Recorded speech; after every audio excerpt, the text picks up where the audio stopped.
안녕하세요, 박가영입니다. 이번 시간에는 드디어 그동안 배운 부동산 상식을 바탕으로 실제로 청약하는 방법을 배워보도록 하겠습니다.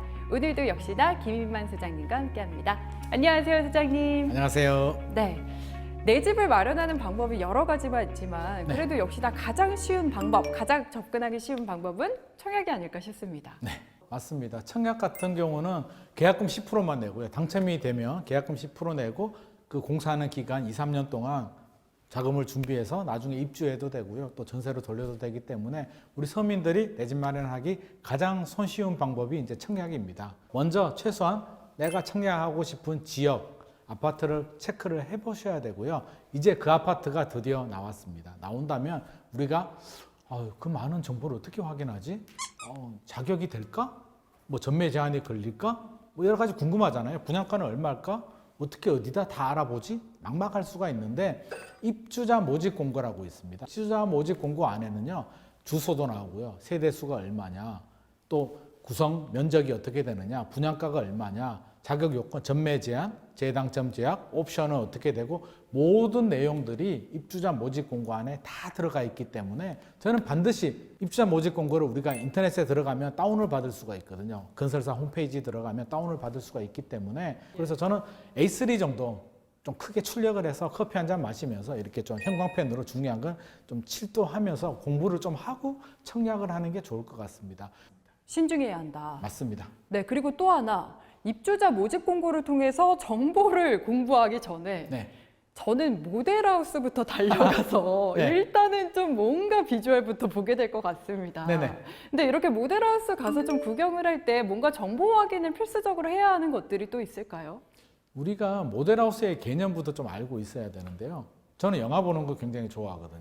영화 볼 때 제일 재밌는 게 뭔 줄 아세요? 예고편? 어떻게 아셨어요? 예고편 너무 재밌잖아요. 예고편 보면 꼭 봐야지라고 하는데 막상 영화를 보면 예고편이 제일 재밌는 경우들이 굉장히 많았거든요. 모델하우스도 예고편이라고 생각하시면 됩니다. 저는 마법이라고 표현하는데 모델하우스 가면 가보셨죠? 네. 좋아요, 안 좋아요? 너무 좋아요. 모델하우스 가서 저는 안 좋은 아파트를 본 적이 없거든요. 모델하우스 가면 다 멋지고 공간도 너무 좋은데 막상 다 짓고 입주하면 내 집이 왜 이렇게 작아 보이지? 뭐 이렇게 생각하는 경우들이 꽤 있거든요. 네. 침대를 스몰 사이즈나 작은 걸 넣게 되면 공간이 좀 커 보입니다. 그래서 가구들을 그렇게 배치를 하고요. 조명, 액세서리들 여러 가지 효과들을 동원하기 때문에 모델하우스는 굉장히 멋있게 보이는데 우리가 모델하우스 갔을 때 이제 눈여겨봐야 될 거는요. 그런 화려함, 조명, 소품 이런 데 현혹되지 마시고요. 타입, 그러니까 동선이 어떻게 되느냐, 이게 판상형 타입이냐 이런 전체적인 흐름 자체를 봐야 되지 그 소품, 액세서리에 현혹이 되면 안 된다는 말씀 제가 꼭 드리고 싶습니다. 그리고 주의해야 될 게 많은 분들이 모델하우스만 보고 너무 좋아가지고 바로 결정을 하고 청약하시는 분들이 있는데요. 반드시 현장에 한번 가봐야 됩니다. 모델하우스 모형물 보면은 아파트가 굉장히 좋아 보이고요. 주변이 뻥 뚫려가지고 막 빈 공터처럼 그렇게 보이는데 현장에 가보면 주변에 막 빌딩들도 있고요. 막 가려지는 경우들도 있거든요. 지하철역도 모델하우스에서는 뭐 역세권이다, 가깝다라고 하는데 실제로 가보면 그렇지 않은 경우들이 굉장히 많기 때문에 반드시 내 집이잖아요. 당첨이 되면 내 집이 될 수 있기 때문에 반드시 현장에 가서 직접 도보로 걸어다니면서 시간 체크도 하고요. 주변 분위기, 여러 가지 시세 상황 체크를 한 다음에 그래도 이거다 결정이 됐을 때 청약을 하는 것이 좋을 것 같습니다. 네, 발로 뛰는 사람이 역시나 돈을 버는 거군요. 맞습니다. 네, 그리고 청약으로 내 집 마련하는 분들은 역시나 가점 점수가 참 고민이실 것 같습니다. 네. 근데 이게 점수를 높이고 싶어도 참 맘대로 되지 않는 거잖아요. 네네. 우리가 뭐 가점 점수는 딱 정해져 있습니다. 그걸 내가 인위적으로 이렇게 높일 수는 없는데요. 당첨 확률을 높이는 방법 중에 하나가 거주자 우선 제도가 있는데요. 그 지역에 거주하시는 분들한테 우선적으로 물량을 좀 더 배분해 주는 제도입니다. 사실 그래야 되잖아요. 거주하는 분인데 내 지역에 아파트가 공급이 되는데 내 집 마련할 수 있는 기회를 더 줘야 되잖아요. 그래서 민간 택지들 또는 66만 제곱미터 이하 소형 택지들 같은 경우는 거주자들한테 100%다 배정이 되고요. 우리 신도시 있죠.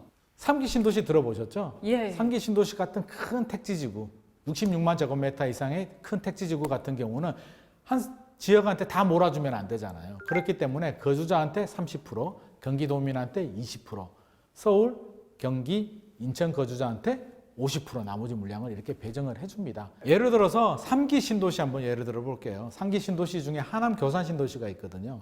제가 하남시 거주자라고 생각한다면 하남 교산 신도시를 한 3만 세대 정도로 생각을 한다면 제가 거주자니까 30% 물량에 우선 배정이 되겠죠. 9,000원 물량을 하남시 거주자들 우선 배정이 되니까 제가 도전을 했는데 떨어졌습니다. 그러면 20%는 경기도 물량이죠. 그러면 20%니까 6,000원은 또 제가 또 도전할 수가 있고요. 거기서 또 떨어지게 되면 나머지 15,000원, 50% 물량은 서울, 인천, 경기 모든 사람들이 다 청약을 할 수 있기 때문에 저는 3번의 기회가 있는 겁니다. 그러니까 훨씬 더 유리한 거죠. 그래서 꼭 당첨이 되시고 싶다는 분들은 거주자 우선 제도를 반드시 활용하는 건 좋은데 아무 때나 이사 가면 되느냐?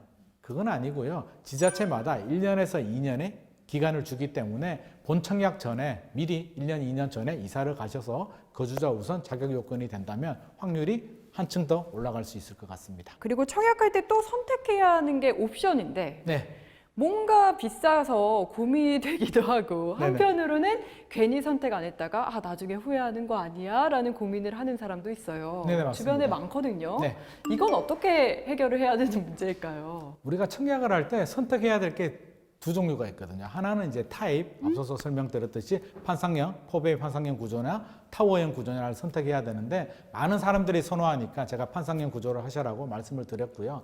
또 하나 선택해야 될 게 옵션이 있습니다. 옵션. 여러 가지 옵션들이 많이 들어가는데요. 그래서 이것도 선택과 집중을 해야 되는데요. 선택과 집중이 뭐냐면 반드시 해야 될 게 있습니다. 그게 뭐냐면 발코니 확장. 발코니를 확장해야 되는데 나는 필요 없을 것 같아. 나는 확장 안 해도 충분할 것 같아 라고 생각하시면 안 되고요. 반드시 발코니 확장은 선택을 하셔야 됩니다. 확장비 돈이 좀 들어가는데요. 그 돈 아까워서 안 하시면 안 되는 이유가 아까 뭐라 그랬나요? 투자는 타인의 관점. 그렇죠? 타인의 관점이니까 내 집을 나중에 팔 때 많은 사람들이 확장된 집, 큰 집을 선호한다는 거죠. 그러니까 내가 필요 없다라고 해서 선택을 안 하게 됐다가 나중에 확장 공사를 하게 되면 어떤 일이 벌어질까요? 소음이 유발되고, 그렇죠? 개별적으로 하니까 이웃 주민들한테 동의도 받아야 되고, 또 하자가 생기게 되면 작은 그 공사업체한테 맡겼다가 여러 가지 어려움을 겪을 수가 있는데, 건설사들이 처음부터 지을 때 확장을 선택하게 되면 하자도 별로 없고요. 또 하셔야 될 게 우리 요즘 여름에 너무 덥잖아요. 에어컨 틀어야 되죠. 요즘 시스템 에어컨이 반드시 필수 사항인데요. 시스템 에어컨은 반드시 선택하는 게 좋은데 이것도 돈이 좀 아까울 수도 있잖아요. 돈이 충분하신 분들은 시스템 에어컨 옵션으로 선택하시면 되고요. 돈이 좀 아까우신 분들은 입주할 때 공동 구매를 합니다. 그래서 사전 점검할 때 삼성, LG 대리점에서 이렇게 나와서 공동 접수를 받기 때문에 거기 신청을 해서 반드시 설치는 해야 된다는 거. 안 하시면 안 됩니다. 나는 여름에 내가 에어컨 필요 없어. 안 해. 나중에 내 집을 살 사람은 에어컨을 필요로 하거든요. 그리고 마이너스 옵션 들어보셨나요? 마이너스 옵션은 뭐가 있을까요? 마이너스 옵션이 뭐냐면 아무 인테리어를 안 하는 거예요. 건설회사에서. 깡통 집을 주는 겁니다. 네. 그게 왜 필요하냐면 우리 입주할 때 새 집인데도 인테리어 다 하시는 분들 계시잖아요. 내 취향에 맞춰서. 네. 그런 분들은 괜히 공사 다 했다가 또 부시고 인테리어 할 바에는 마이너스 옵션을 하면 건설회사들은 인테리어를 안 해도 되니까 뭐 2천에서 3천만 원을 빼주거든요. 어차피 내가 인테리어를 할 것 같으면 마이너스 옵션을 선택해서 그 비용을 낮추고 인테리어를 하시는 게 좋고요. 그리고 하지 말아야 될 거는요. 빌트인 가전은 저는 추천 안 드립니다. 왜냐하면 2, 3년 동안 유행이 바뀌어요. 그러니까 그런 거는 나중에 입주할 때 내가 가전 대리점 가서 원하는 걸 선택하면 되고요. 네, 그리고 또 하나 사례를 더 들어보겠습니다. 청약 점수도 어차피 안 되고 청약 통장 매달 돈 넣어봐야 뭐하냐. 차라리 청약 통장 깨서 네. 맛있는 거나 사 먹어버리지. 네. 이런 분들에게 좀 해주고 싶은 조언이 있다면요. 저는 가급적이면 깨지 말라고 말씀드립니다. 왜냐하면 깨버리면요, 물론 맛있는 거 사 먹을 때는 좋지만 그 후로 남는 게 없거든요. 일반적으로 이제 청약 통장 같은 경우는 500만 원에서 1, 2천만 원 정도 들어가 있는데 그 돈이 내 인생에 지금 큰 변화나 어떤 영향을 주지 않는 거라면 내버려 두는 게 좋습니다. 왜냐하면 금리도 괜찮고요. 이자율도 괜찮고 나중에 어떻게 될지 모르잖아요. 내가 집을 팔고 무주택이 될 수도 있는 거고요. 청약통장은 오래 묵혀두면 큰 효자가 될 수도 있거든요. 2009년도에 반값 보금자리 아파트가 등장한 적이 있었습니다. 아파트가 강남권에 반값이 나오니까 인기가 굉장히 높았죠. 네. 그리고 공공주택이니까 납입 금액이 많을수록 유리했거든요. 청약통장. 근데 제가 실제로 봤는데 나이도 젊은데 당첨되신 분이 있었던 거예요. 그래서 어떻게 당첨됐을까 물어보니까 부모님이 이제 청약 반값 아파트 하니까 부모님한테 물어봤겠죠. 혹시 아버지 청약통장 가지고 있나요? 하니까 아버지가 잘 모르겠는데 뭔가 있는 것 같아.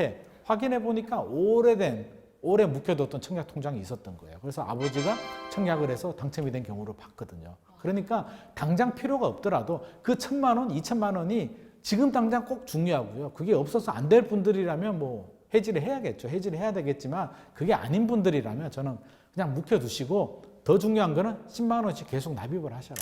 납입 금액이 중요하기 때문에 좀 외식 줄이고요. 군것질 줄여서 저는 10만 원씩 청약통장은 매월 꼭 납입하시는 게 좋을 것 같습니다. 네, 그리고 또 몇 년째 청약해도 떨어져도 그래도 계속해서 꾸준히 청약하셨던 분들도 많으실 것 같거든요. 그런데 올해는 집값이 조금씩 떨어지다 보니까 앞으로 더 떨어질 것 같은데 지금 상황에서 청약을 하는 게 맞나? 만약에 당첨되면은 기회가 사라지는데 이런 생각하는 분들도 좀 많으신 것 같습니다. 어떻게 생각하세요? 아무래도 좀 걱정이 되겠죠. 이 부동산 시장 분위기란 게 집값이 많이 오를 수도 있고요. 내릴 수도 있고요. 우리가 흐름을 잘 봐야 되는데 바닥, 고점 시그널들 체크를 할 필요가 있을 것 같고요. 저는 그런 생각이 들어요. 너무 이렇게 실수요자라면 너무 민감하게 반응할 필요는 없는데 만약에 집을 산다라고 하면 당장이 중요하잖아요. 지금 6개월 흐름이 중요하지만 청약 같은 경우는 3년 정도가 걸리거든요. 현재 부동산 시장이 몇 년 정도 갈까? 서울 수도권 같은 경우는 침체가 오더라도 하락기가 오더라도 한 3년 정도, 길어야 5년 정도거든요. 결국에는 내가 청약하는 아파트가 어느 정도 가치가 있을까 생각을 해야 되고 우리가 알아봤잖아요. 여러 가지 가치들. 그래서 인프라가 좋고 학군이 좋고 편의시설이 좋고 교통이 좋은 지역이라면 저는 내 집 마련 하셔도 좋을 것 같고요. 그래서 좀 선별적으로 할 필요가 있을 것 같고요. 오히려 저는 부동산 가격이 하락하고 집값이 떨어질 때가 오히려 기회 아닌가 싶습니다. 왜 기회냐면 집값이 올라가고요. 경쟁이 치열하면 안 되잖아요. 그림의 떡이고 아무리 좋으면 뭐합니까? 다 떨어지는데 그러니까 오히려 이렇게 시장이 침체가 됐을 때 차분하게 경쟁률이 떨어졌을 때 차분하게 분석을 한 다음에 내 집 마련 기회로 삼는 것이 좋을 것 같습니다. 그리고 경기도 얘기도 살짝 해보고 싶은데 앞서서 3기 신도시를 예시로 살짝 들어주셨는데 지금 3기 신도시가 개발 중이지 않습니까? 어떤 곳이고 청약을 해도 괜찮은 곳인지 해안을 여쭙고 싶습니다. 당연히 청약해도 좋은 곳입니다. 3기 신도시는 6개가 있는데요. 하남 교산, 남양주 왕수, 고양 창릉, 부천 대장, 인천 계양이 있고요. 광명 신도시가 좀 늦게 발표하긴 했지만 있습니다. 위치가 굉장히 좋아요. 2기 신도시보다 서울 접근성이 더 좋고요. 지금까지 신도시가 실패한 적은 한 번도 없습니다. 왜 그러냐면 자, 우리가 신도시 생각을 해보죠. 3기 신도시는 계획도시잖아요. 우리가 앞서서 알아봤지만 교통도 좋고요. 학군도 좋고요. 편의시설도 좋고요. 브랜드 아파트도 들어오고 공원도 바로 옆에 있고 너무나 살기 좋은 곳이기 때문에 3기 신도시는 반드시 노려봐야겠다. 근데 막 과열이 됐을 때는 나한테 기회가 안 올 수도 있잖아요.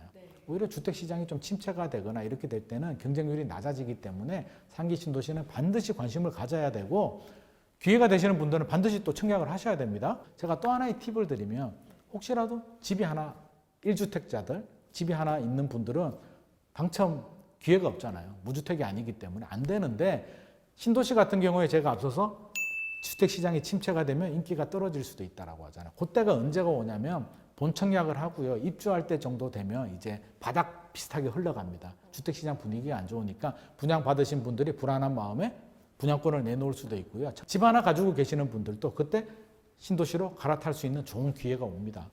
그리고 2021년 8월에 발표된 화성, 진안, 의왕, 군포, 안산, 인천 9월, 이지구 같은 3기 신도시도 있는데요. 앞서 발표된 하남, 교산, 남양주, 왕수, 고양, 창릉 같은 신도시보다 입지 경쟁력도 좀 떨어지고요. 늦게 발표됐기 때문에 시간도 더 오래 걸립니다. 그래서 이런 신도시들은 진행 상황을 좀 더 지켜보면서 전략을 짜도 늦지 않을 것 같습니다.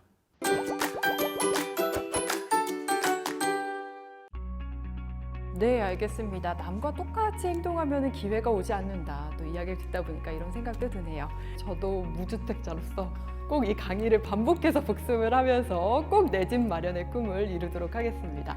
마지막으로 저와 같은 이런 내 집 마련을 꿈꾸고 있는 분들을 위해서 응원의 한 말씀 부탁드리겠습니다. 반드시 기회는 옵니다. 지금까지 내 집 마련 기회를 잡지 못했다고 해서 기회가 없는 것이 아니라 주택시장의 침체가 끝나면 또다시 상승을 하고 이런 반복 흐름이 이어지고 있기 때문에 저는 절대 꿈을 포기하지 마셔라. 그리고 앞으로 많은 기회가 남아있다. 내 집 마련의 기회가 있기 때문에 이렇게 공부를 하면서 준비를 한다면 향후에 반드시 좋은 기회를 잡을 수 있을 것이라 생각을 합니다. 네, 알겠습니다. 모두 그 꿈을 이루셨으면 좋겠습니다. 그동안 고생 많으셨습니다. 감사합니다. 감사합니다.